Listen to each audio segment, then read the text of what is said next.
Ok, on part sur la suite du planning. La dernière épreuve du groupe de 12 heures est aux alentours de 19 heures. Il y a toujours un créneau de 1 heure plus ou moins entre la fin de la dernière épreuve d'un certain groupe et le départ de ce même groupe. Entre la remise des médaillons, la photo de classe pour le groupe en question, un dernier moment entre moi et les candidats et le départ où ils récupèrent leurs bagages, etc. Donc il y a 1 heure de battement à peu près. Voilà, entre la fin de l'épreuve et le départ officiel du groupe en question.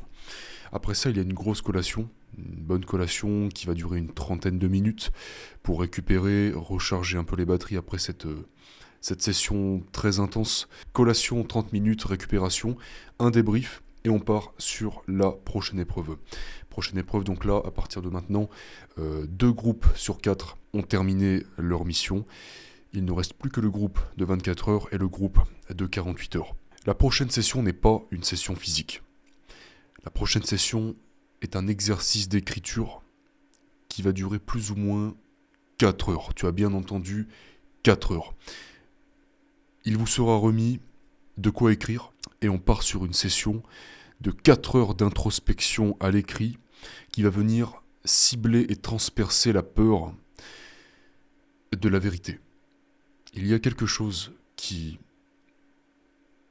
a été déterminant dans mon parcours, c'est de voir la vérité en face. Pour moi, c'est vraiment une partie intégrante de la réussite. C'est de connaître en fait ce qui va et ce qui ne va pas chez soi.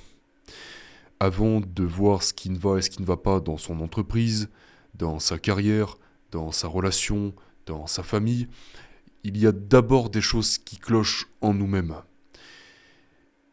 Et ces choses-là, pour la plupart des gens, ils ne le découvrent jamais, ils ne le cherchent jamais, tout simplement parce que c'est inconfortable de réaliser que on a cette lacune, ce problème de caractère, ce défaut, cette défaillance, cette insécurité, cette peur. Et il n'est pas seulement question de comprendre ce qui ne va pas chez soi, dans cet exercice d'introspection à l'écrit qui va durer à peu près 4 heures, mais c'est vraiment de donner l'opportunité à des candidats et candidates qui n'ont peut-être jamais fait l'exercice de leur côté en solo, tout seul dans une pièce avec de quoi écrire, avec ses pensées, dans un calme total, de comprendre en fait ce que je veux vraiment faire de ma vie. Ce que tu veux vraiment faire de ta vie, professionnellement, personnellement, à quoi tu veux que ta relation intime ressemble, la relation avec tes parents, avec tes frères et sœurs. Qu'est-ce que tu veux ressentir pour toi-même? Qu'est-ce que tu veux ressentir quand tu te regardes dans le miroir? Poser des véritables mots sur toutes ces choses-là, plutôt que d'avancer à l'aveugle et d'attendre que la vie nous pose certains événements, certains éléments sur notre parcours. Non, avant d'attendre que ces choses arrivent à nous, on va les chercher. Et ça commence par les visualiser dans son propre esprit. C'est la première fois dans tout le projet que j'ajoute un exercice théorique. Alors, je me comprends quand je dis théorique parce que en réalité on pratique quelque chose, mais qui n'est pas de l'action, on va dire, brutale comme ça pourrait l'être dans tout le reste du camp. Et pour moi, c'était vraiment une pièce manquante au projet, que de venir cadrer, donner une forme et un sens à tout ce qu'on fait. Je vous ai parlé de mes interventions, des débriefs à l'oral, moi qui suis extérieur à tout ça, qui est, on va dire, littéralement conçu tout ça, bâti cet univers et dans lequel vous mettez les pieds, pour moi il est indispensable que vous compreniez ce que l'on fait. Pourquoi je vous demande de faire ça? Pourquoi ce mec a décidé de me donner cette épreuve à faire? Eh bien voilà pourquoi. Matérialiser, concrétiser à travers des peurs concrètes et des façons de battre ces peurs.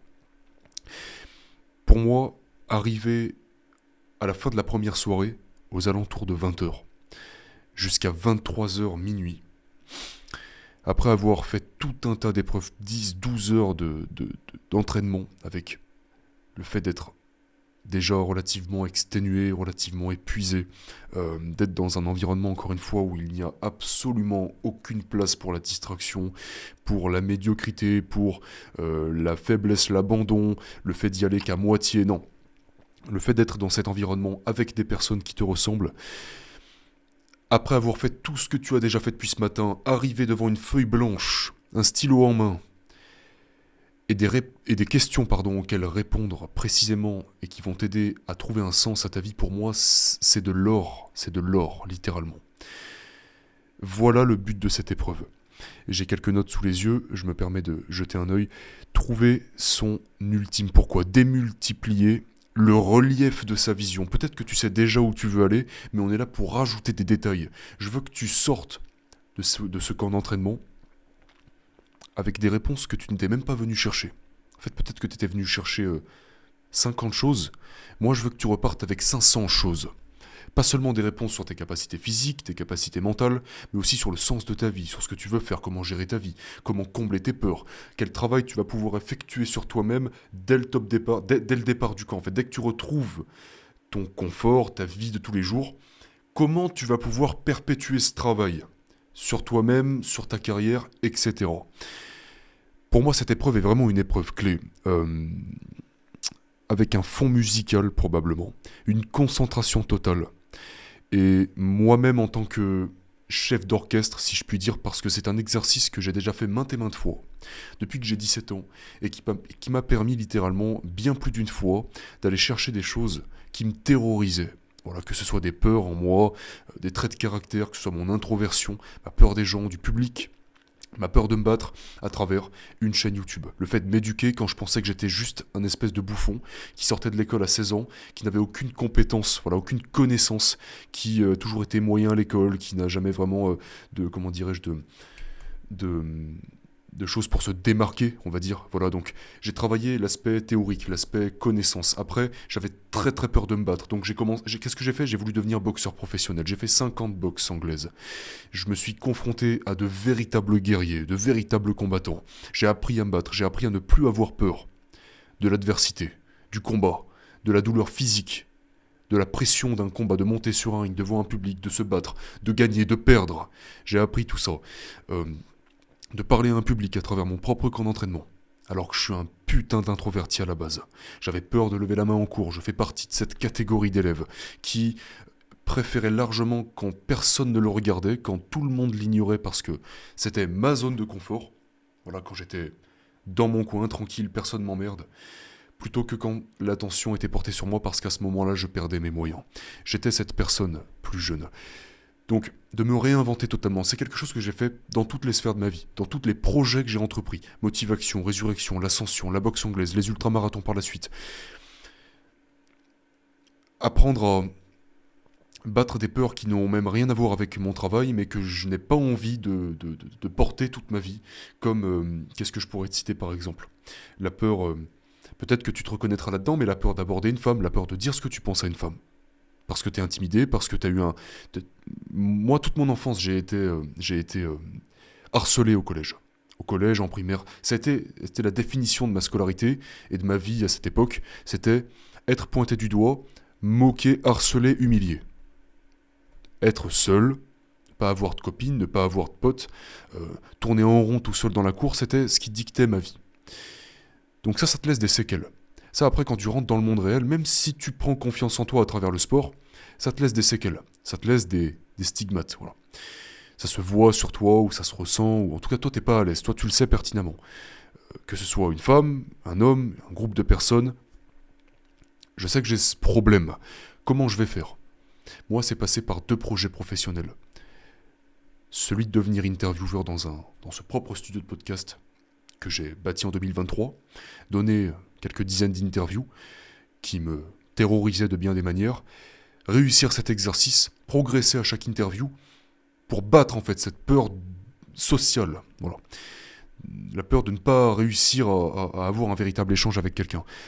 Et mon camp d'entraînement, où là c'est bien évidemment démultiplié parce que je me retrouve non pas avec une personne en face de moi, mais 20, 30, 40, et pas pendant 2 heures, mais pendant 48 heures.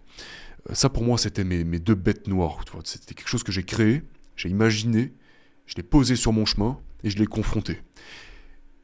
Avec l'expérience, les mois, les années, j'ai complètement éradiqué ma peur des gens. J'ai complètement éradiqué ma peur de dire n'importe quoi à qui que ce soit. Si quelqu'un me dérange, je vais lui dire qu'il me dérange. Si une femme me plaît, je vais oser lui dire qu'elle me plaît. Si une femme ne me plaît plus, je vais oser lui dire qu'elle ne me plaît plus.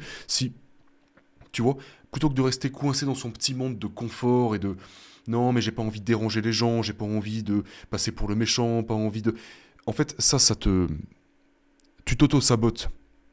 Tu te crées une prison dans laquelle tu ne peux même plus te déplacer. Alors que ça peut être dans ta vie de famille, dans ta relation de couple, dans ton projet professionnel, alors que normalement tu es censé être maître de cet endroit, de cet environnement, plus ou moins. Si tu es à deux, on est à deux. Mais pas... Tu n'es pas censé t'écraser dans cet environnement. Tu as ton mot à dire. Si tu es quelqu'un qui s'est souvent fait écraser dans son passé, tu vas avoir du mal à donner ton avis, à dire ce que tu penses, à t'imposer dans des environnements donnés. Bizarrement, j'impose un exercice de confrontation d'adversité qui est la boxe anglaise dans mon camp d'entraînement. Parce que beaucoup de personnes sont concernées par ce problème. Et moi-même, j'en étais le premier concerné. Tu comprendras que ce camp d'entraînement, en fait, c'est une extension de ma propre vie. C'est le condensé de mes années de pratique, depuis mes 16 ans jusqu'à aujourd'hui, bientôt 22 aujourd'hui, de voir la vérité en face, littéralement, peu importe à quel point elle m'effraie. Qu'elle m'effraie ou pas, c'est pas le problème. Le problème, c'est que ma vie ne me plaît pas aujourd'hui. Ma vie n'est pas aussi belle qu'elle pourrait l'être. Je le sais, au fond de moi, je le sais. Mais pour qu'elle puisse le devenir, je vais devoir faire ce travail. Là intervient ce genre d'épreuve. Donc un exercice d'introspection à l'écrit, la peur de la vérité. On va confronter tes peurs, ce que tu veux réaliser dans ta vie, quel sens tu veux donner à ta vie, les promesses que tu veux également tenir pour toi-même pendant le camp et après le camp. Et vous allez pouvoir continuer cet exercice, donner vie à cette vision idéale. Cet exercice à l'écrit, il est là vraiment pour que vous puissiez trouver enfin quelle est votre vie idéale, premièrement. Deuxièmement, comment l'atteindre. On va véritablement mettre en place un plan à l'écrit, avec des étapes, à travers une suite de questions logiques, mais une suite de questions bien précises qui vont vous permettre d'identifier en fait ce que vous voulez. Si c'est déjà le cas, si vous avez déjà trouvé ce que vous voulez, que vous savez exactement où aller, on va rajouter des détails à tout ça, du relief, des choses auxquelles vous n'avez probablement jamais pensé. Parce que vous n'avez pas pensé encore assez grand. Et il est toujours possible de penser plus grand et plus grand et plus grand. Même quand on pense même quand on vise quelque chose de déraisonnable, de complètement insensé pour nos propres normes actuelles, il est toujours possible de mettre la barre un peu plus haute et de rajouter des détails au plan d'action pour atteindre cette barre. Après ça, le repas du soir, il sera tard à ce moment-là, entre 23h et minuit.